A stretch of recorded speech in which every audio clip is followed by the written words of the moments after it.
Hi everybody, happy Valentine's Day. Valentine's Day here at the Barclays means lots of crafting, so let's get started.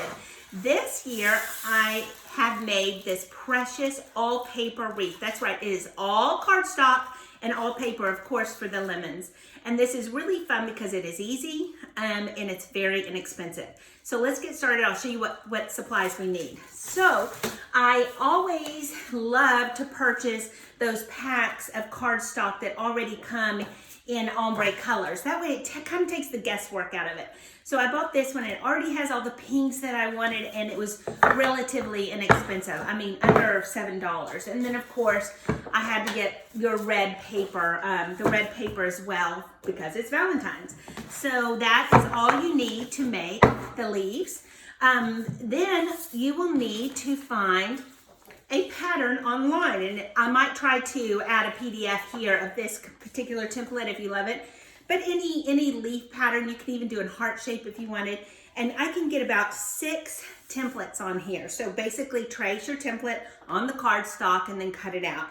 For this wreath, I started out doing 50 and it wasn't enough. So I went to 100 and 100 seems to be just fine. So that sounds daunting, promise it's not. Binge a Netflix movie and trace these out, cut them out. Okay, so you will end up with all your leaves laid out, cut, and ready to paint. Okay, the other thing we'll need today is some sort of gilt leaf. I get this at Hobby Lobby. I love it. It seems to just it's really easy for me to work with. And so that's a gilt leaf. Let me see if I can show you a little bit of it right there. It's really fun. Of course, Mod Podge glue, any glue will do. An acrylic white paint. Of course, brushes, a very fun permanent, well, this is a permanent chalk marker, but any kind of permanent marker or a gold marker. Lemons, if you like the lemon look, if not, okay, so then I'm going to add these little leaflets in. I just felt like it needed another texture, and I'll show you that in a minute. And what do I use for that is this really easy cutout. I got this at a craft store years ago. But I've seen them still, so they still have them, and it makes punching out any pattern very easy. Let me take a look at that. And so voila, you have all these little leaves cut out for you already. And basically we're gonna hot glue them onto a wire. So you will need, I like this wire that's already covered, so you will need some wires that we will use to create our little leaflet spray, so to speak. So let's get started. We have all our cutouts, our leaf cutouts made, okay? And what we'll do is just take your acrylic paint, white paint, and just kind of create, sorry, my brush is not cooperating. Let's see, just kind of create a little area here. Nothing, just don't be too serious about it. Little area here that's kind of repeating the leaf pattern, okay? And see, I may want to come in a little bit like that, or come out to the very edge of the leaf. I may want to do that. Just kind of fill in that spot, and let me do another one to show you. Any brush will do, and probably any paint. Just to use what you have around the house. That's what I do. Again, just kind of get some coverage, and you can even come to the edge if you want. Just basically going to continue on along those lines. Wow, while those little leaves dry, let me show you how to do those little leaflet florets that I love so much. So again, this machine is fabulous. They come in all different shapes. I love it, and I've used it more than I can think. Again, just doing some punch outs till I get stopped like that. Really mix up your colors. Right now, just for this, I'm going to just show you really quickly how to add the leaves. So I'm going to put a little dab of hot glue on my leaf. And again, I'm using the store-bought wrapped wire, and sandwich that in between 2 little leaf patterns and open it up a little bit, just so you kind of get some distance between those 2. Okay, then move down a little bit. We're gonna just add another color here, red. I'm coming down about 1/2 inch from the bottom of that last one. and layer another little guy. Open that up and you see how cute, and there's movement there. And there's no real pattern here. Mix everyone up. Start with a different color. Mix your colors. Okay, until you end up with a bunch of these. And so let's see, I have probably 20 of these, and I might not use them all, but how fabulous is that and fun? So that's how you make the look. I did forget to mention that we will need some sort of glitter. I like to use the embossing glitter because it's very fine. It is expensive, but I'll tell you, this lasts forever. It's $6 at Hobby Lobby, but I love it. Okay. So these are not all the way dry, and that's fine, but I'm going to go ahead and use my gold pen, my gold, anything that kind of, you know, does that kind of gilded look is fine. And I'm just going to very loosey-goosey right over the paint marker. So let me back up and saying all my leaves will have the paint in the middle, right? And then I come in, I should have waited until it was good and dry, and come in and just go over that very loosely. Nothing, just fun. Make it fun. If you want to do a zigzag pattern, that's fine. Just kind of take creative control over that. And then, did y'all see that fly over?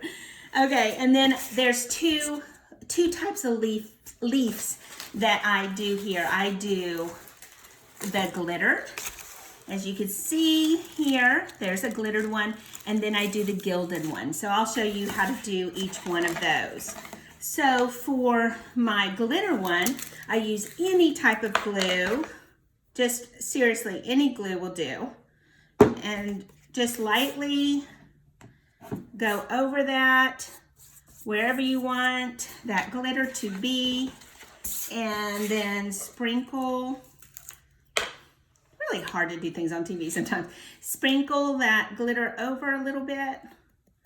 And since I'm just doing one, I'll try and get that back in there. And there we go, voila. So that's done. And when it's completely dry, I'll give it a little bit of crease like that. Nothing too serious. Just a little bit of crease gives an extra oomph to that wreath. Let me close this. And now the fun gilding part.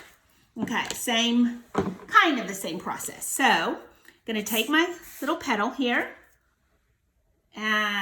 Love gilding. I gild everything. Pumpkins at Halloween is one of my favorite things. I mean at fall. Okay, so put a little bit of glue there, really light.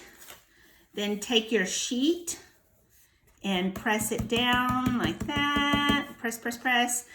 Pull away so you can use all this extra. Go ahead and pull it away and put it off to the side. Or again, you're doing all these at once, so you'll just move from one leaf to one leaf. Okay, because that is expensive, $8. But you know what? I feel like that lasts a long time too. I normally would let this really dry, but because for video purposes, I'll show you what I do, and then just take a dry brush and remove any excess and really get in there and give it some texture. Like you could tell right there, my glue wasn't dry. I'm gonna come back in and, because I don't wanna mess that up. So, so that's that, gilding, easy peasy. And then just give that another little fold, little crease. So there we go, there's our two types of leaves. Again, do different sizes. Do this large one and a medium and a small, and about 100 petals should do fine. Okay, so let's pretend a minute that we have all these cut out, all 100 pieces, and I want to talk about this wreath form a minute. This is just a basic wreath form that you can get at any hobby store. I happen to have this one that had the pink chenille on it. I left it, it's no big deal. You can even use a heart form, any form that you can hot glue these leaves to. And seriously, it is as easy as adding a little dab of hot glue, wrapping it around the form with the hot glue, and just letting it dry. Now be sure you change your motion of the leaves or direction of the leaves. So I don't want them all, okay, you can see here, this little area is fun because it's a group of leaves going in the same direction. But here I turned this one, turned that one. So you really want to think about the direction that you're turning them. Make sure you get enough difference in there, or it's going to just look too spiky with this leaf. So that is that next, that is the leaf step. So we've gotten that far. Okay, so wanted to add that yellow, that little bit of yellow, because I may add ribbons that have yellow in them. I don't know yet. I wanted to see how this goes. Find a little area or little hole or little cubby that we can really hot glue that into place. I'll try to do this for you. I use a lot of hot glue, and even once I attach it, I'll come in from behind and even add more hot glue. So just let that sit, and I'll lay it flat so it can dry flat. Let me get another glue stick in my gun. Okay, now let's add our little fun leaflets, okay? I'm gonna cut the wire off, and I have about 1 inch of wire, and I'll come in and find a spot where I think they would look good and wrap that wire around. Okay, might have to move some leaves around, and I'll probably even add a little dab of hot glue. Then, let me see if I can hold this up for y'all. So see how I added this one right here? And then I will want to kind of move that around. Remember, it's attached to a wire, so you can really move that around and get some movement with those fun leaves. So I'm just going to continue along there. So I have decided to go ahead and add some ribbon to this wreath, and I'll show you how to do that. So I'm going to come from behind with my ribbon at first, and we're just going to flip that over. And I'm going to hang my ribbon from here, but I wanted to make sure you guys could see it. I got this really fabulous 4-inch wide ribbon. And I'm probably going to, well, I cut these about 36 inches long. And all you do is wrap that ribbon around like that and tie it in a knot. It is that easy. If you don't want to tie it in a knot, you can hot glue it as well, but the knot will hold just as easy as the glue. Now my wide ribbon, I'm going to put side by side. So basically, I will do it, the 2 pieces. I'm just going to do 2 pieces right next to each other. Okay, hope you can see that. And again, just kind of knot it on there. If you want to hot glue it, that would be easy too. And chances are, knowing me, I'll come in and hot glue just to secure it anyway. So see, this is the back right here. Okay, and then you turn it around, and there's the front. So I really should now add my next layer of ribbon, which will be this fun just red with the little white stitching. And again, I'll come in here, I'll come in here and find a place to either tie it, knot it around one of those wire those big thick wires, or might even be better to, my hot glue is not warm, to kind of thread some through, add a little hot glue, and attach that way. Then you maybe won't have as much bulk, but be sure you really hold on to that glue and let it melt really good. I think I'll do that. I just feel like I get better control over where it all goes. Okay, so this is all I'm going to add today. I did end up tying some of the ribbon and hot gluing some of the ribbon. However you can attach it, just come from underneath and let there be kind of a layered look with your biggest, and with your biggest, then medium, and then the smallest on top. I also think it would be really fun to add some hearts in here, or conversation heart boxes, or a cupid. Anything else can be glued in here that you have that really speaks to you and